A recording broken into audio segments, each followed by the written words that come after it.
Good morning student. कक्षा द्वादश। आज हमारा टॉपिक है इतिहास में सिंधु घाटी की विशेषता। जो सिंधु घाटी की सभ्यता है ये प्राचीन की सबसे प्राचीन सभ्यता है।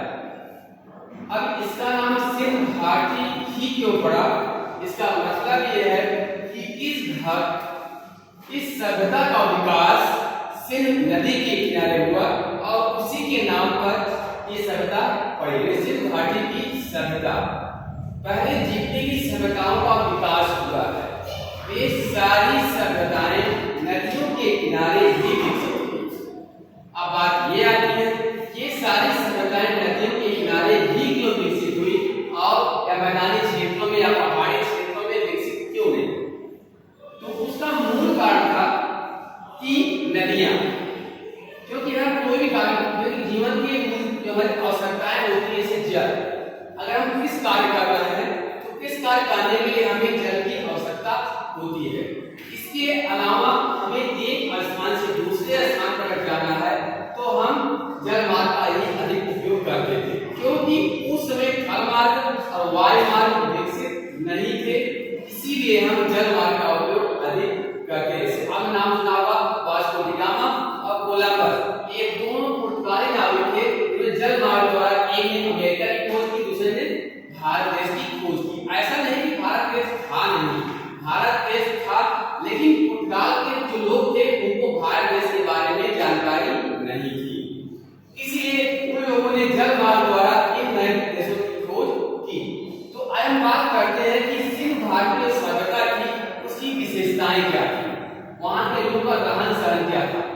इसलिए आप लोग देख रहे हैं यहाँ लिखा हुआ है कि सिंधु सभ्यता का आर्थिक जीवन अत्यंत विकसित अवस्था में था, यानी कि सिंधु काल के लोग थे जो जिनकी व्यवस्था थी, आर्थिक व्यवस्था थी, बहुत ही अच्छी थी। आर्थिक जीवन के प्रमुख आधार क्या थे? कृषि, पशुपालन, शिल्प और व्यापार।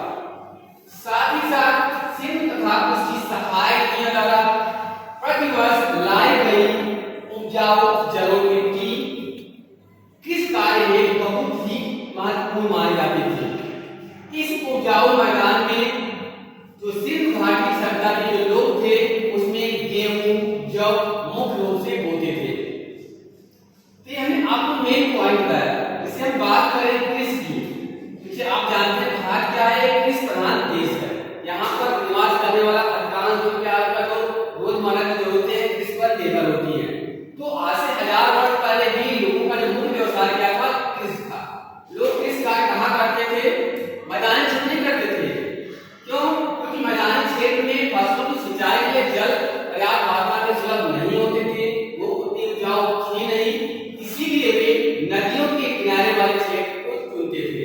क्योंकि नदियों में हर साल बाढ़ आती थी और जब बाढ़ आती थी नदियां अपने साथ उपजाऊ जलों मिट्टी को लाकर दोनों माहौलों पर छोड़ देती थी और उस उपजाऊ मिट्टी में वे लोग गेहूं जौ चना इत्यादि फसलों को उगाते थे और जो चीजें उनके पास आवश्यकता से अधिक हो जाती थी उन वस्तुओं को बाजार में बेचते थे। जैसे कहा कि आर्थिक व्यवस्था, कहा कि आर्थिक व्यवस्था बहुत ही अच्छी थी, यानी कि व्यापार था उनका बहुत ही उच्च कोटि का था। तो अब बात ये आती है कि पशुपालन, अब इसके साथ हम लोग पशुओं का भी पालन करते थे। जैसे आपका गाय हो गया, घोड़े हो गए, भैंस हो गए, फिर पालतू जानवर, वही जानवरों को पालते थे जिनको उनको अपने जीवन में लाभ होते थे। ऐसे घोड़ा हो गया तो घोड़े से करते थे वे अपने सामानों को एक स्थान से दूसरे स्थान पर ले जाने के लिए या खुद को एक स्थान से दूसरे स्थान पर जाने के लिए इन वाहनों का उपयोग करते थे। जैसे कुत्ता हो गया, कुत्ते को एक पालने घर की रखवाली के लिए वे कुत्ते को पालते थे। साथ ही साथ वे क्योंकि उन्हें भोजन की आवश्यकता पड़ती थी तो भोजन के लिए ऐसे पशुओं को पालते थे जो दूध देते थे, जैसे गाय हो गई, भैंस हो गई, ऐसे पशुओं को पालते थे जो उन्हें दूध दे सकते थे।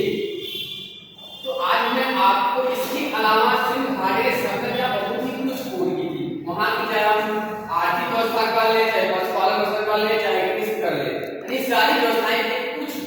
जो हम वर्तमान में आज देख रहे हैं, ये सारी व्यवस्थाएं आज से 1000 वर्ष पहले थी, जो हम वर्तमान में हम लोग देख रहे हैं।